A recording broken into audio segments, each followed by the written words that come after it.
बिस्मिल्लाहिर्रहमानिर्रहीम। अल्लाह अल्लाह तेरी इबादत करते हैं और तेरे से ही कामयाबी और इज्जत मांगते हैं। मेरे मेलसी के बाशऊर शहरियों, मैं सबसे पहले तो औरंगजेब खान आपको और ताहिर इकबाल आप दोनों को इस शानदार जलसे में जो आपने लोगों को इकट्ठा किया, मैं आपको खिराज तहसीन पेश करता हूं।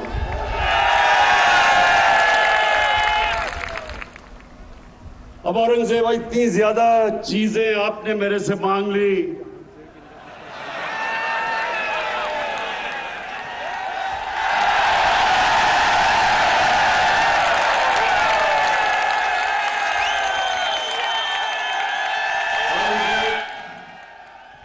और जहां से लगता है कि जो 74 साल में काम नहीं हुए वो 1 साल में ही आप करवाना चाहते हैं।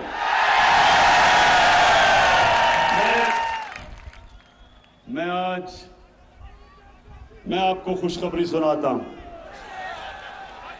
सबसे पहले तो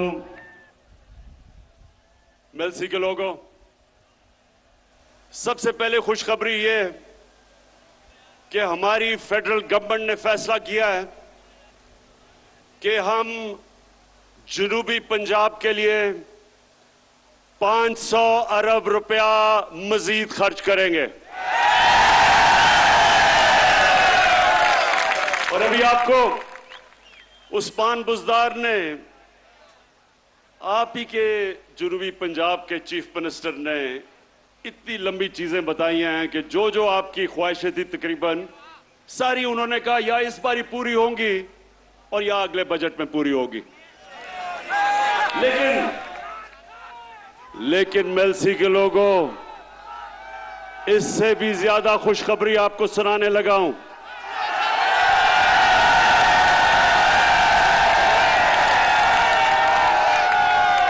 हमने फैसला किया है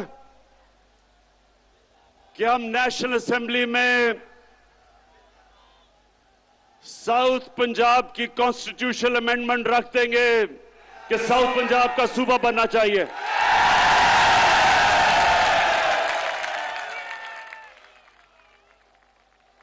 अब हम देखेंगे कि क्या ये पीपल्स पार्टी और नून लीग, आप तो बड़ी देर से लोगों को वादा कर रहे हैं जनूबी पंजाब का, क्या आप हमारी हिमायत करेंगे या नहीं, अब आपके सामने आ जाएगा।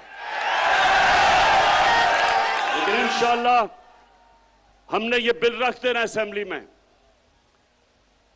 अच्छा, अब मेलसी के लोगों, ज्यादातर यहां गुजारा काश्तकारी के ऊपर होता है, तो सबसे पहले तो मैं बड़े फख्र से कहना चाहता हूं कि जितना किसानों ने हमारे दौर में, जितना किसानों के पास पैसा आया कभी पाकिस्तान की तारीख में नहीं आया। और मैं आपको अब जरा, ये मेरे पास अदाद और शुमार है। मकई में हर एकड़ के ऊपर महंगाई के बावजूद जो मकई की फसल की कीमत बढ़ी है, 40,000 से 50,000 तक मजीद फायदा हुआ है किसान को।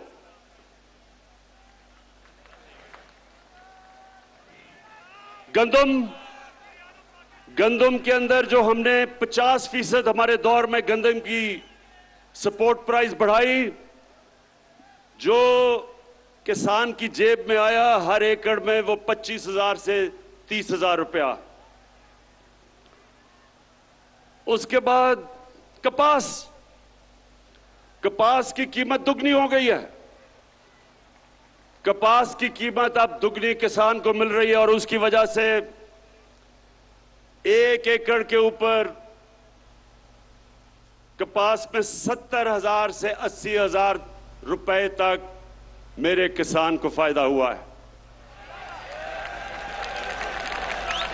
और अब एक और चीज कि यूरिया खाद, मुझे पता है कम हुई थी बीच में, दुनिया में कम हो चुकी है,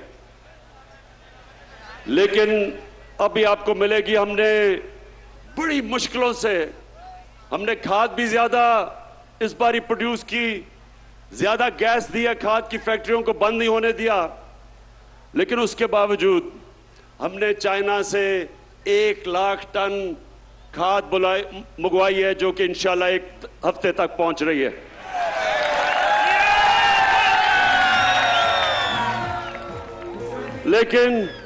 लेकिन अब किसानों, जितने भी किसान हो, एक चीज समझ जाओ कि आज बाहर की दुनिया में खाद जिस कीमत पे मिल रही है, उससे 5 गुना कम कीमत पे हम पाकिस्तान में खाद दे रहे हैं आपको। 132 अरब रुपए का हम सब्सिडी दे रहे हैं।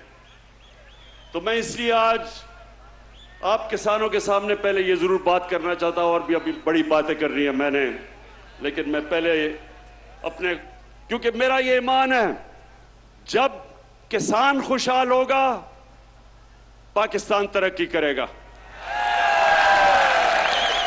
और ये बड़े मुश्किल वक्त में आपको पता नहीं कि अल्लाह ने हमारी हुकूमत को किन किन इम्तिहानों से गुजारा है। पहले एक मुल्क मिला जिसको रे चोरों का टोला दिवालिया निकाल चुका था, उसको संभाला, और फिर जब वो संभल रहा था तो 100 साल में एक दफा इस तरह का बुरान आता है, जो कोरोना वायरस पाकिस्तान और सारी दुनिया में आ गई। और मैं अल्लाह का शुक्र अदा करता हूं कि हमारा वो मुल्क है जो दुनिया मानती है कि 190 मुल्कों में से वो 3 वो मुल्कों में से है जिसने सबसे बेहतर तरीके से इस बड़े बुरान से अपने मुल्क को निकाला है, अपने लोगों को भी बचाया, अपनी माइशत को भी बचाया। और उसके बाद महंगाई का समुंदर आ गया सारी दुनिया में। मेलसी के नौजवानों, आपको पता होना चाहिए कि इस वक्त दुनिया की तारीख में,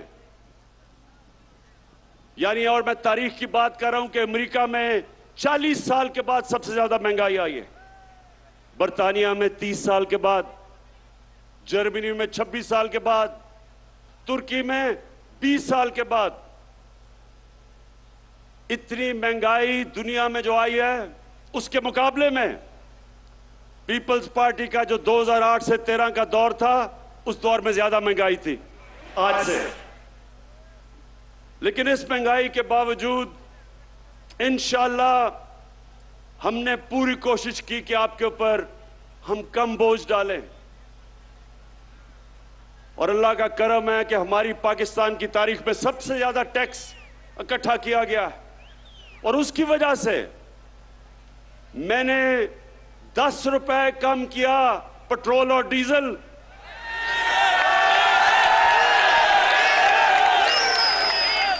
और 5 रुपए यूनिट बिजली कम की। ये सिर्फ इस तरह हम कर सके कि हमारी एफबीआर ने रिकॉर्ड टैक्स इकट्ठा किया, हमारी कौम ने टैक्स दिया। और मेरा अपनी कौम से वादा है, जितना जितना आप हमारे टैक्स देते रहेंगे, वो सारा टैक्स मैं अवाम के ऊपर बोझ कम करने पे लगाऊंगा। और अगर ये जो भगौड़ा बैठा हुआ है लंदन में, जिस दिन इसका मैंने पैसा वापस ले आया, तो मैं आपको वादा करता हूं कि पेट्रोल और डीजल की कीमत आधी कर दूंगा।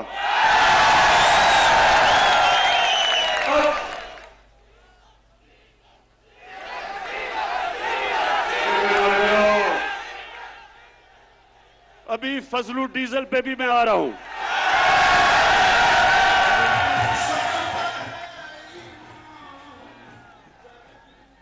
अच्छा मेलसी के लोगों, ये भगौड़े और डीजल के ऊपर आने से पहले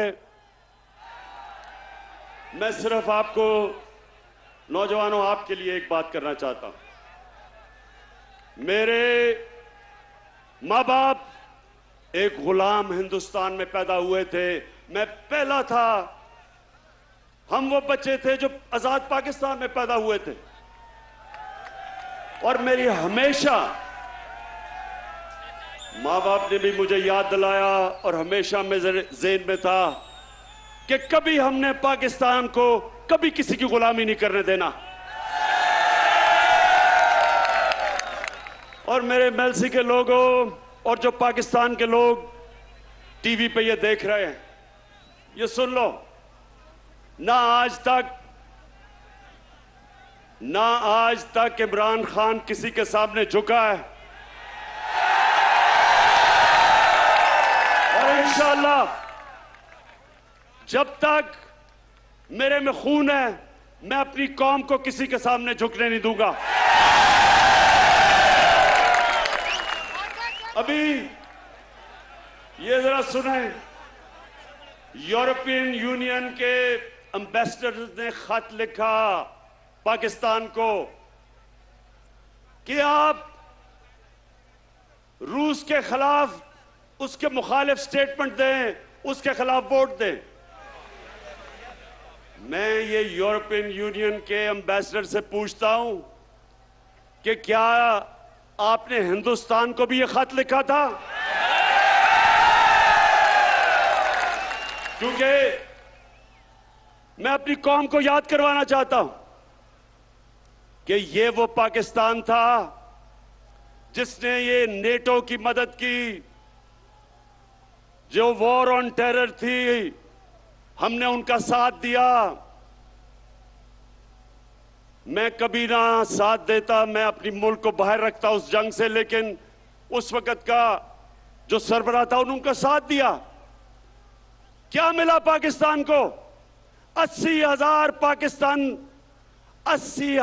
पाकिस्तानियों की जानें गई, हमारा कबायली इलाका उजड़ गया, 35 लाख लोगों ने नकल मकानी की, हमारे मुल्क को 100 अरब डॉलर से ज्यादा नुकसान हुआ। तो क्या मैं अपने यूरोपियन यूनियन के एम्बेसडर से पूछता हूं कि आपने क्या हमारा शुक्रिया अदा किया? क्या आपने कहा कि हां आपने हमारी मदद की थी, हमारी जंग में आपने हमें अप्रिशिएट किया? सारे नेटो के मिला के 10% भी लोग नहीं थे जो इस जंग में मरे। हमारे मुकाबले में जो 80,000 पाकिस्तानियों की कुर्बानी दी गई। तो मैं उनसे आज ये पूछता हूं कि बजाय आपने, जब हमने आपके साथ खड़े हुए थे, बजाय आप हमारा कम से कम शुक्रिया अदा करते। ऐसे आप में से लोग थे जिन्होंने अफगानिस्तान में जो जंग हारी आपने, वो पाकिस्तान को जिम्मेदार ठहराया था। शुक्र करना तो दूर की बात है। और दूसरा, जब कश्मीर में हिंदुस्तान ने इंटरनेशनल कानून तोड़ा, यूनाइटेड नेशंस की सिक्योरिटी काउंसिल की रेजोल्यूशंस की खिलाफ वर्जी करते हुए जो कश्मीर का स्टेटस खत्म किया, क्या आप में से किसी ने हिंदुस्तान से कोई राब्ता तोड़ा, कोई उनकी तनकीद की, कोई तिजारत बंद की? तो हम आपके सामने क्या हैं? क्या हम कोई गुलाम हैं कि जो आप कहेंगे हम कर लें? और मैं मेलसी के लोगों, मैं आपको बताऊं कि इनको ये गलत आदतें पड़ी किधर से हैं। 2008 और 2018 के दरमियान में 400 ड्रोन अटैक हुए पाकिस्तान के ऊपर। जब जरदारी मुल्क की बड़ी बीमारी,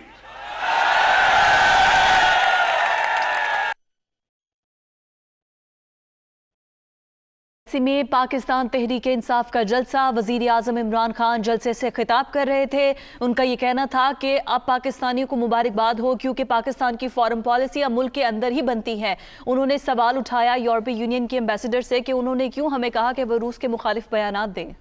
फोन पे आप जरा गूगल करके देखें कि कभी ऐसा हुआ है कि एक मुल्क किसी मुल्क की जंग लड़ रहा है, उसके लिए जंग लड़ रहा है, और वही मुल्क उसी के ऊपर बमबारी कर रहा है। ये कभी हुआ है?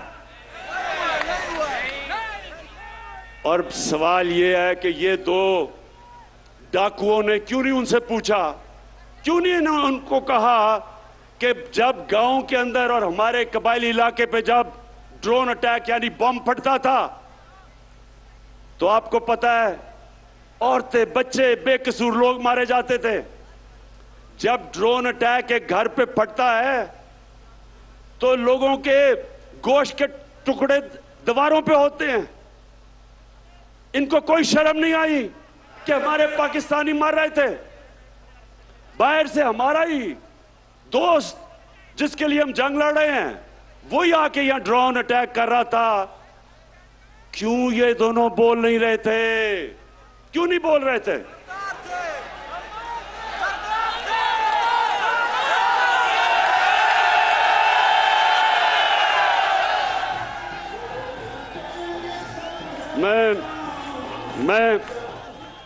मैं आपको बताता हूं कि ये दो डाकू क्यों नहीं बोल रहे थे, क्योंकि इनके चोरी इस मुल्क से जो पैसा लूट के इन्होंने बाहर के मुल्कों में और बैंकों में और बड़े बड़े महल्लात लिए हुए थे, इनको डर था कि जिस दिन ये कहेंगे कि सर ये क्या कर रहे हैं आप, ये ना करें, वो इनकी प्रॉपर्टी जब्त कर लेंगे।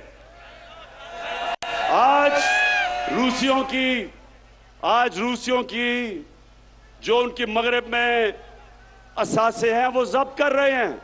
इनको भी वही डर लगा हुआ था। तो ये पैसे के बुत की पूजा करने वाले चुप करके तमाशा देखते रहे और हमारे लोगों का खून होता रहा।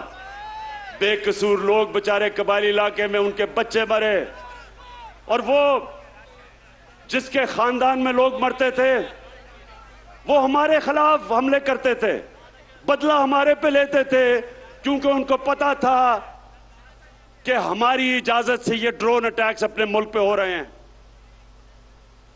आप बताएं, जब से इमरान खान वजीर आजम बना कोई ड्रोन अटैक हुआ है? ना ही हुआ। और मैं आज अब सबके सामने कहता हूं कि कभी किसी ने कोशिश की ड्रोन अटैक करने की, मैं पाकिस्तान की एयरफोर्स को कहूंगा कि वो ड्रोन को नीचे गिरा दें। इसलिए कि ये कानून की खिलाफ वर्जी है। कोई दुनिया में कानून इजाजत नहीं देता कि आप किसी के मुल्क में आके अटैक करके और लोग मार दें। अंग्रेजी में कहते हैं जज, ज्यूरी, एक्सिक्यूशनर। ये किसी कानून के अंदर नहीं है, ये जंगल के कानून के अंदर है।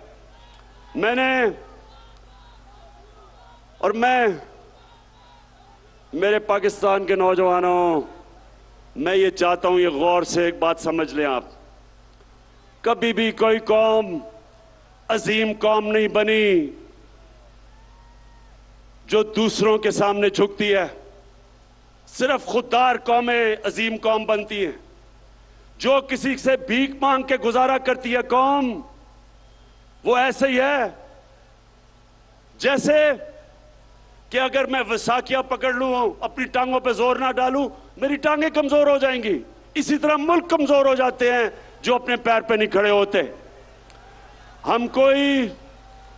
हम कोई किसी से दुश्मनी नहीं चाहते, हम सबसे दोस्ती चाहते हैं। हमारी रूस से भी दोस्ती है, हमारी अमेरिका से भी दोस्ती है, हमारी चाइना से भी दोस्ती है, यूरोप से भी है। हम किसी कैंप में नहीं हैं। लेकिन क्योंकि हम न्यूट्रल हैं, इंशाल्लाह हम उन मुल्कों के साथ मिलकर एक दिन कोशिश करेंगे कि जो यूक्रेन में जंग है ये बंद हो। इससे बहुत दुनिया को नुकसान हो रहा है। इससे तेल की कीमतें आसमानों पे चली गई, गंदम की कीमतें आसमानों में, गैस की कीमत उधर पहुंच गई है कि ये यूरोप जैसे मुल्क, बर्तानिया जैसे मुल्क में इस वक्त लोगों को मुश्किल पड़ी हुई है। तो इसलिए हम जंग में किसी का साथ नहीं देंगे, अमन में सबका साथ देंगे। अब मैं अपने पाकिस्तानियों, ये जो अदम एतमाद की तहरीक है, इसके ऊपर जरा मैं बात थोड़ी सी करना चाहता हूं। पहले ये लोग कौन है जो अदम एतमाद की तहरीक चला रहे हैं?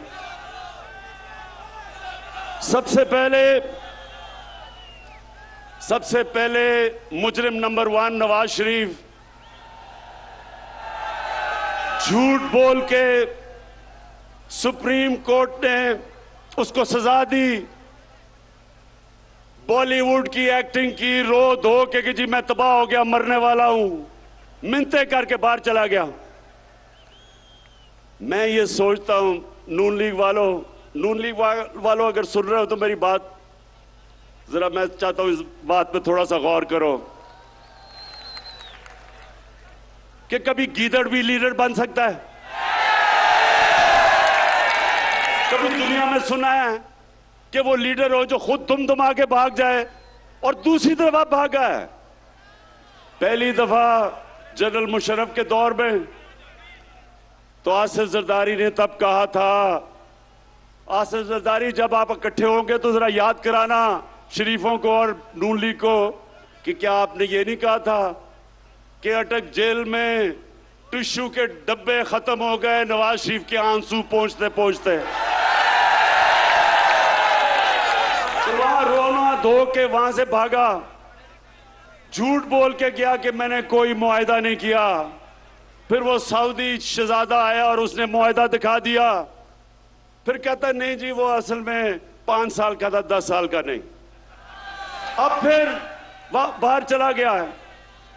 अब नून लीग, मैं जरा अपनी, क्योंकि नून लीग में बड़े अच्छे अच्छे लोग भी हैं, तो मैं जरा नून लीग वालों से ये भी पूछना चाहता हूं, अपने जरा बच्चों को कहें जरा गूगल करें अपने मोबाइल पे, कोई इसकी दुनिया में मिसाल मिलती है कि एक मुल्क का 3 दफा वजीर आजम, उसके 2 बच्चे बाहर गए, अरबों रुपए के महलों में रह रहे हैं, वो खुद अरबों रुपए के महल में रहता है, और जब बच्चों से पूछते हैं कि जी ये पैसा किधर से आया, कहते जी हम तो पाकिस्तानी शहरी नहीं हैं, हम जवाबदेही नहीं हैं।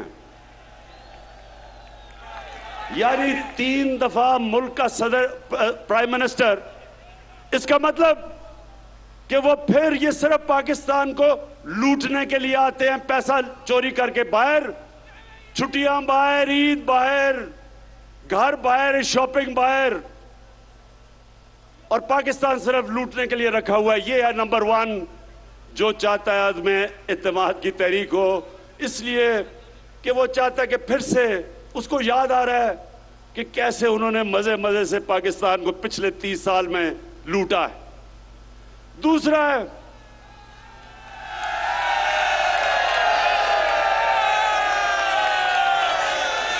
है शहबाज शरीफ। अब ये शहबाज शरीफ कौन है? अगर आपने शहबाज शरीफ का पता चलवाना है तो कहीं से मकसूद चपड़ासी को पकड़ के ले आए।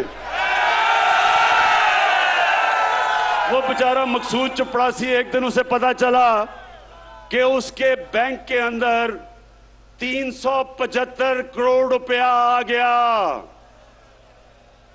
ये इसी तरह ही था कि हुदैबा पेपर मिल में लंदन में काजी फैमिली बैठी थी आज से 20-25 साल पहले, क्योंकि इन्होंने तो पुरानी चोरी शुरू की हुई है ना, तो उनको पता चला कि उनके बैंकों में लाखों पाउंड आ गए। वो बेचारे हैरान किधर से आए हैं, पता चला यहां से चोरी का पैसा पहले उधर भेजा और उधर से रेमिटेंस दिखा के पैसा पाकिस्तान ले आए। तो शहबाज शरीफ, अच्छा अब इसका मैं आपको एक बताऊं, इन दोनों ने एक बड़ा ये हर कोई मैच खेलता है ना, तो इन्होंने एक मैच की एक टेक्निक निकाली हुई है। वो भगौड़ा जो उधर बैठा है, वो और उसकी बेटी, वो फौज को बुरा भला कहते हैं, और शहबाज शरीफ जो भी उसको बूट नजर आता है पॉलिश करना शुरू कर देता है। लेकिन शहबाज शरीफ, ये वो जमाना बदल गया है। ये वो जनरल जिलानी का जमाना नहीं जब उसके घर पे सरिया लगाते लगाते अब वजीर आला बना और फिर अरबोपति बन गए। जमाना बदल चुका है। आपको शहबाज शरीफ जो मर्जी आप कर लें, आपको जवाब देना पड़ेगा कि 16 अरब 1600 करोड़ रुपया आपके नौकरों के अकाउंट में कैसे आया। मैं फिर से नून लिख के पूछता हूं कि आप भी ये पूछे तो सही इससे कि 1600 करोड़ रुपया नौकरों के अकाउंट में किधर से आ गया। अगर हलाल का पैसा था तो अपने अकाउंट में लेते, क्योंकि आपने चोरी का पैसा था तो नौकरों के अकाउंट में। बेटे को भी इसने बाहर भिजवा दिया है, मकसूद चपड़ासी को भी बाहर भिजवा दिया है, अपने दामाद को भी बाहर भिजवा दिया है। भाई यहां तो अदालतें आजाद हैं, क्यों बाहर भिजवाया हुआ इनको। तो ये है दूसरा जो डरा हुआ है कि इसका केस आने लगा है और अगर केस आ गया तो इसने जेल में होना है, इसलिए ये भी जल्दी जल्दी अदम एतमाद की तहरीक में। और तीसरा है नहीं बीमारी, जरदारी।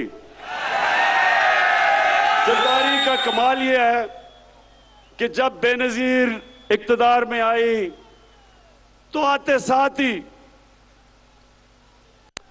एक साल ही नहीं लगा, सारी दुनिया में धूम मच गई मिस्टर 10% कि हर चीज के ऊपर 10% पैसे खींच लेता था। ये वो आदमी था जो बेम्बिना सिनेमा के टिकट ब्लैक करता था। उसके बाद जो इसने पैसा बनाना शुरू किया, इसके और नवाज शरीफ के ऊपर बाहर के अखबारों के अंदर मजमून आए, किताबों के अंदर इनका जिक्र आया, इनकी चोरी का। बीबीसी के ऊपर फिल्में बनी इनकी चोरी पे। इसी जरदारी को 2 दफा नवाज शरीफ ने जेल में डाला करप्शन पे, और हुदैबा पेपर मिल का जो करप्शन का केस था वो जरदारी ने उसके ऊपर बनाया नवाज शरीफ पे। 96 की असेंबली में आसिफ जरदारी से पूछा गया कि सारे महल आपका है या नहीं है।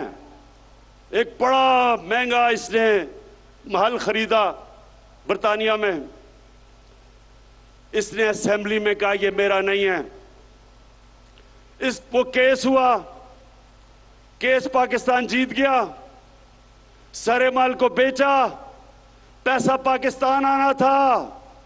इतने में मुशर्रफ ने इसको एनआरओ दे दिया, पैसा भी हजम कर गया वो। ये फिर $60 मिलियन यानी $6 करोड़ पड़ा था स्विट्जरलैंड में।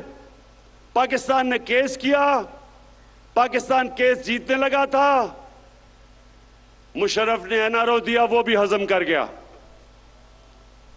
ये हैं वो लोग जो सारे मिलके कि जी वो बहुत बुरे हालात है पाकिस्तान के, अदम एतमाद हम लेके आएंगे। और चौथे नंबर पे फजलू।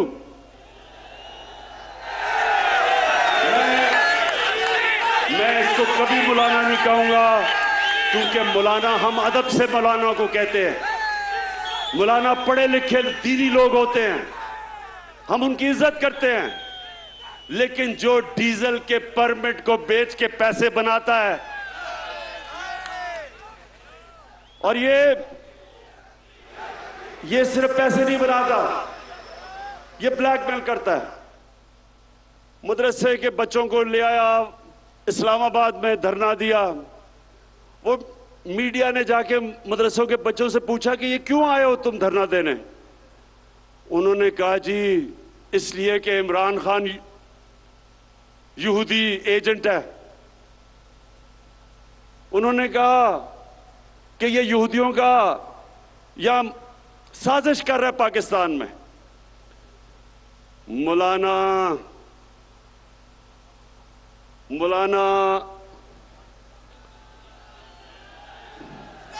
नहीं, डीजल नहीं मैं कह सकता इसको। फजलू, मुझे ये बताओ कि तुम्हारे और ये जो तुम्हारा डाकुओं का टोला है, इसके होते हुए यहूदियों को साजिश करने की जरूरत क्यों है पाकिस्तान में? पिछले 10 सालों में 4 गुना, 2008 से 18 तक 4 गुना पाकिस्तान का कर्जा बढ़ा है। 4 गुना, 6,000 अरब रुपए से 2008 में 60 साल में पाकिस्तान का कर्जा 6,000 अरब था। इन्होंने 10 सालों में पहुंचा दिया 30,000 अरब। तो मैं इनसे पूछता हूं कि जब आपने मुल्क को मकरूज कर दिया, जो भी हम टैक्स में इकट्ठा करते हैं आधा चला जाता है आपके लिए हुए कर्जों की किस्तों पे। तो जब आपने मुल्क को मकरूज कर दिया तो यहूदियों को साजिश करने की जरूरत क्या है? आप ही काफी हैं। फजलू, मैं आपसे, आपकी और मेरी उम्र एक ही है। हमारी उम्र में हमें सोचना चाहिए कि ऊपर वाला कभी भी बुलावा दे दे। हमें अपनी आखिरत की फिक्र करनी चाहिए। और आपका तो थोड़ा वजन भी ज्यादा है, इसलिए आपको अब सोचना चाहिए अपनी आखिरत का। यानी आप एक दीन के नाम पे पैसे बनाते हुए आपको कोई खौफ खुदा नहीं है।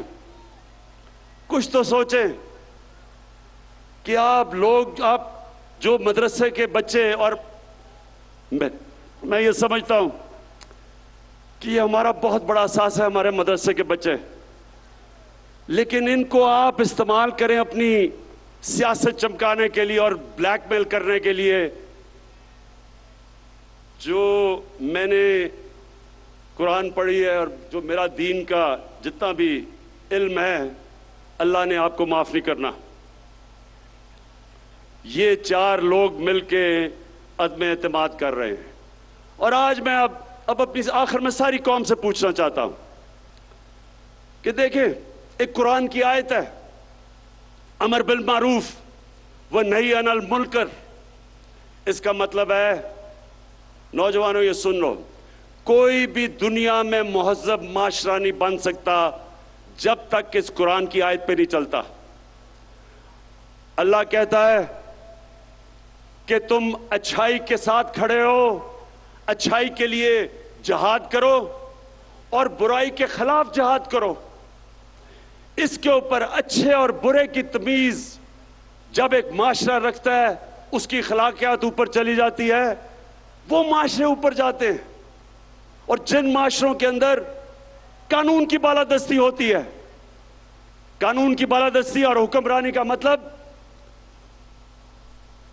कि कमजोर और ताकतवर का एक ही कानून, जिसके लिए हमारे नबी सल्लल्लाहु अलैहि वसल्लम ने कहा था कि तुम्हारे से पहले बड़ी कौमें तबाह हुई जो ताकतवर चोर को सजा नहीं देते थे और बेचारे कमजोर चोर को जेल में डालते थे।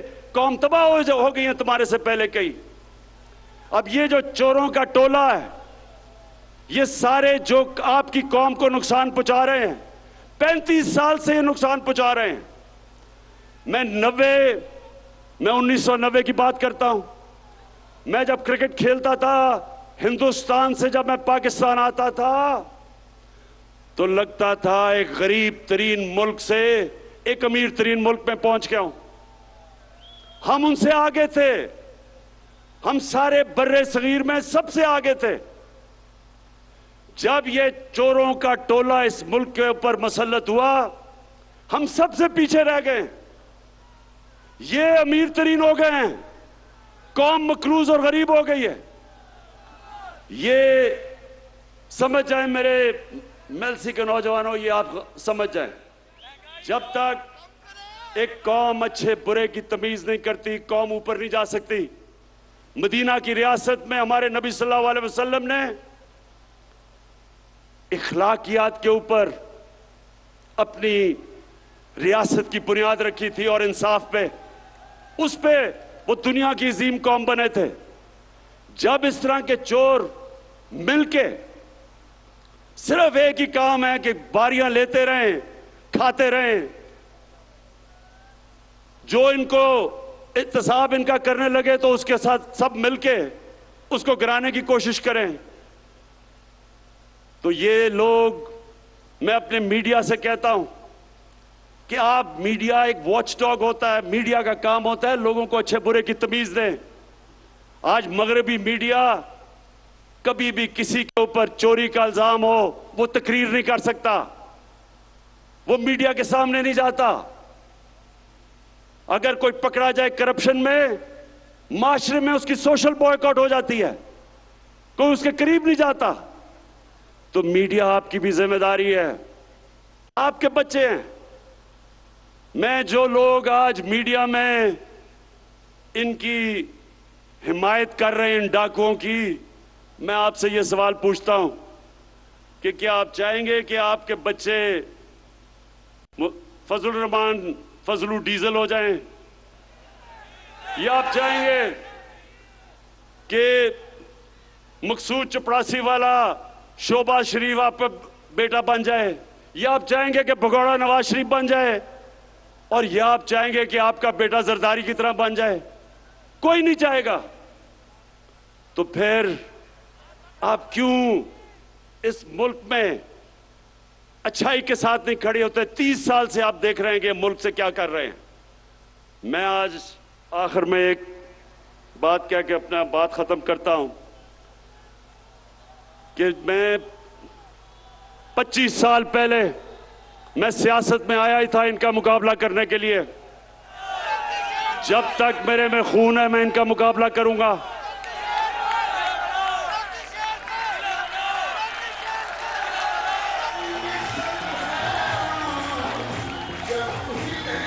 मैं इनका मुकाबला करूंगा और अभी मेरी पूरी तैयारी है कि जो भी ये करेंगे मैं उसके लिए तैयार हूं। लेकिन मैं इनसे आखिर में आखिरी बात ये कह के छोड़ता हूं कि ये जो चोरों का टोला है, ये डाकुओं का जो गुलदस्ता है, क्या आप तैयार हैं जब इंशाअल्लाह आपकी अदम इत्तेमाद की तहरीक फेल होगी तो आप तैयार हैं जो मैं आपसे करूंगा?